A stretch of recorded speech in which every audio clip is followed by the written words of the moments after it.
அனைவருக்கும் வணக்கம். நான் ராம்குமார், இந்திய சுயராட்சி கட்சி தலைவர் பேசுகிறேன். இன்றைக்கி தூய்மை பணியாளர் போராட்டம் தான் இன்றைக்கி தமிழ்நாட்டில் மிகப்பெரிய பிரச்சனையாக வெடிச்சிருக்குது. இதற்கு திமுக ஆட்சி கட்டாயமாக பதில் சொல்லியே ஆகணும். தேர்தலில் கட்டாயமாக இந்த தூய்மை பணியாளர் பிரச்சனையை எதிரொலிக்கிறதுக்கு வாய்ப்புகள் 90% கண்டிப்பாக உள்ளது. தூய்மை பணியாளர்களுக்கு இன்றைக்கி நலத்திட்ட உதவிகள் அரசாங்கத்தால் வழங்கப்பட்டுள்ளது. என்னென்னா, பணியாளர்களுக்கு சிகிச்சை, சொந்த வீடு, காலை உணவு, முக்கியமாக பார்த்தோம்னா 3.5 லட்சம் மானியத்தோட கடன், இப்படி நிறைய விஷயங்கள் அரசாங்கம் அறிவிச்சிருக்குது.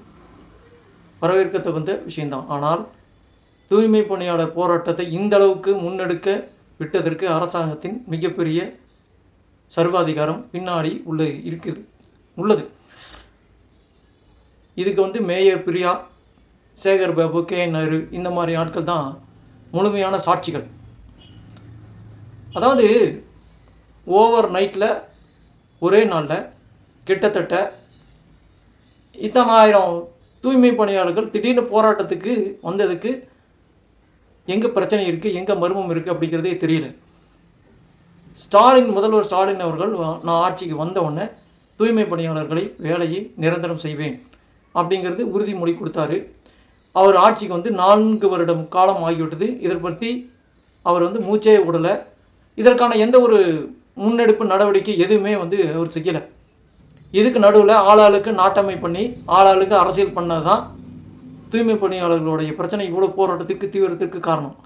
அதாவது எல்லாமே வந்தவங்க எல்லாருமே நீங்கள் என்ன வேணால் பண்ணுங்கள், நாங்கள் ஆதரவு இருக்கோம், நீங்கள் என்ன வேணால் பண்ணுங்கள், ஆதரவு இருக்கோம் அப்படின்னு சொன்னாங்களே ஒழிய அரசாங்கத்தின் சார்பில் அழுத்தமாக பேச்சுவார்த்தை நடத்தி அந்த பிரச்சனைக்கான ஒரு முழு வடிவங்களான ஒரு சொல்யூஷன் தீர்வோ எதுவுமே ஆதரவு கொடுத்தவர்கள் எதையுமே செய்யலை.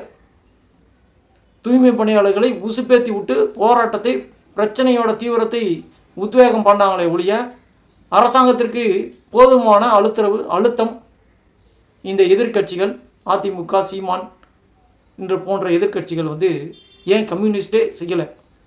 தூய்மை பணியாளர்களில் யாருமே போதுமான அளவில் கல்வி அறிவு பெறாதவர்கள், சிந்திக்கும் திறன் அதிகமாக இல்லை.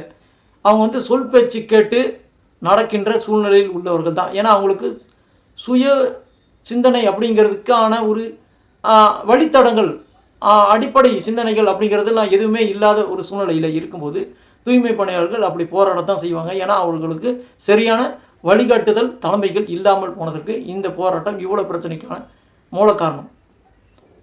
இப்படி பல காரணங்கள் தூய்மை பணியாளர்கள் விஷயத்தில் நம்ம சொல்லப்பட்டாலும் நான் சொல்கிற அடிப்படை தீர்வு என்னன்னு பார்த்தோம்னா, தூய்மை பணியாளர்களுக்கு சரியான அளவில் அரசாங்கம் சம்பளம் வழங்கப்படவில்லை.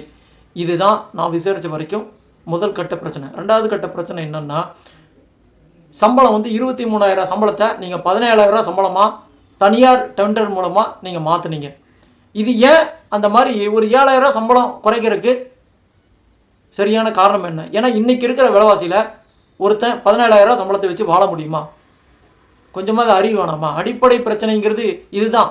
இந்த அடிப்படை பிரச்சனையை விளங்கிக்காமல் நீங்கள் எவ்வளோ தான் பேச்சுவார்த்தை மூலம், நீதிமன்றத்தின் மூலம் தீர்வு எட்டப்பட்டாலும் கண்டிப்பாக இந்த தூய்மை பணியாளர்களோட பிரச்சனைகள், போராட்ட பிரச்சனைகள் இப்போதைக்கு தீர்ந்துவிடும். கட்டாயமாக இது மீண்டும் பிரச்சனை கண்டிப்பாக வெடிக்கும்.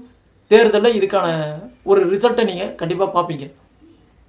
இது ரொம்ப ரொம்ப முட்டாள்தனமானது. நீங்கள் தூய்மை பணியாளர்களை நீங்கள் நிரந்தரம் செய்யாட்டியும் பரவாயில்ல, ஆனால் சம்பளத்தை ஏற்றி கொடுக்கலாம் இல்லையா? 23,000 சம்பளத்தை 25,000 மாற்றிருந்தானா இந்த பிரச்சனை முதல் நாள்லேயே தீர்ந்து போயிருக்கும். சம்பளத்தை அடிப்படையில் நீங்கள் உடனடியாக வழங்க முன்வந்திருந்தால் இந்த பிரச்சனை அன்னைக்கே தீர்ந்து போயிருக்கும்.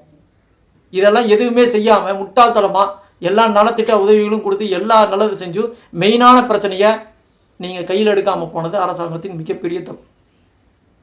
தூய்மை பணியாளர்களின் போராட்டத்தை நீதிமன்றத்தின் மூலமாக நீங்கள் அடக்கிட்டீங்க.